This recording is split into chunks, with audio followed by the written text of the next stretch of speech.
எந்த சஹாபியின் ஜனாசாவை மலக்குகள் குளிப்பாட்டினார்கள்? பதில் ஹல்ரத் ஹன்லலா ரலியல்லாஹு அன்ஹு அவர்களின் ஜனாசாவை மலக்குகள் குளிப்பாட்டினார்கள்.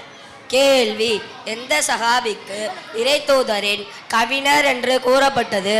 பதில் ஹல்ரத் ஹஸ்ஸான் இப்னு சாபித் ரலியல்லாஹு அன்ஹு அவர்களுக்கு இறைத்தூதரின் கவிஞர் என்று கூறப்பட்டது.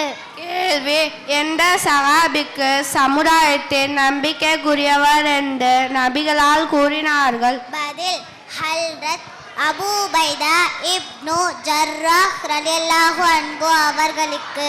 கேள்வி: ஹல்ரத் ஆயிஷா நாயின் தந்தை யார்? பதில் ஹல்ரத் அபூபக்கர் சித்திக் ரலியல்லாஹு அன்ஹு அவர்கள். கேள்வி: எந்த சஹாபிக்கு அல்லாஹ்வின் வாள் என்று கூறப்பட்டது? பதில் ஹல்ரத் ஹாலித் இப்னு வலித் ரலியல்லாஹு அன்ஹு அவர்களுக்கு.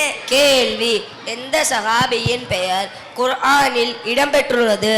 பதில் ஹல்ரத் ஸைத் இப்னு ஹாரிஸா ரலியல்லாஹு அன்ஹு அவர்களின் பெயர். கேள்வி: எந்த சஹாபிக்கு அல்லாஹ் இன்னும் ரசூலின் சிங்கம் என்று கூறப்பட்டது? பதில் ஹல்ரத் ஹம்ஸா ரலியல்லாஹு அன்ஹு அவர்களுக்கு. கேள்வி: எந்த சஹாபிக்கு குர்ஆனில் விரிவுரையாளர் என்று கூறப்பட்டது? பதில் ஹல்ரத் அப்துல்லா இப்னு அப்பாஸ் ரலியல்லாஹு அன்ஹு அவர்களுக்கு. கேள்வி: மதீனாவில் உள்ள பிரபலமான கபுஸ்தானின் பெயர் என்ன? பதில் ஜன்னத்துல் பக்கி. கேள்வி: ஜன்னத்துல் பக்கி கபிரிஸ்தானில் முதலில் நல்லடக்கம் செய்யப்பட்டவர் யார்? பதில் ஹல்ரத் உஸ்மான் இப்னு மல்ஊன் ரலியல்லாஹு அன்ஹு அவர்கள். கேள்வி: நமது நபி ஸல்லல்லாஹு அலைஹி வஸல்லம் அவர்களால் ஒரே சபையில் சொர்க்கத்தின் நன்மாராயம் சொல்லப்பட்ட 10 சஹாபாக்களுக்கு என்ன கூறப்படும்? பதில் அஷரத்துல் முபஷ்ஷராஹ் என்று கூறப்படும். கேள்வி: 10 சஹாபாக்களின் பெயர்கள் என்ன?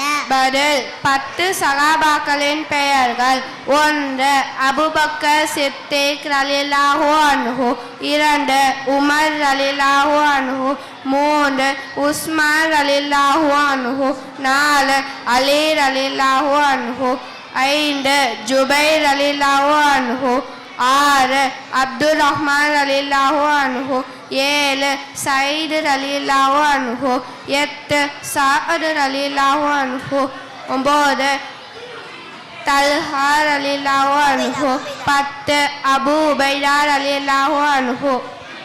அஸ்ஸலாமு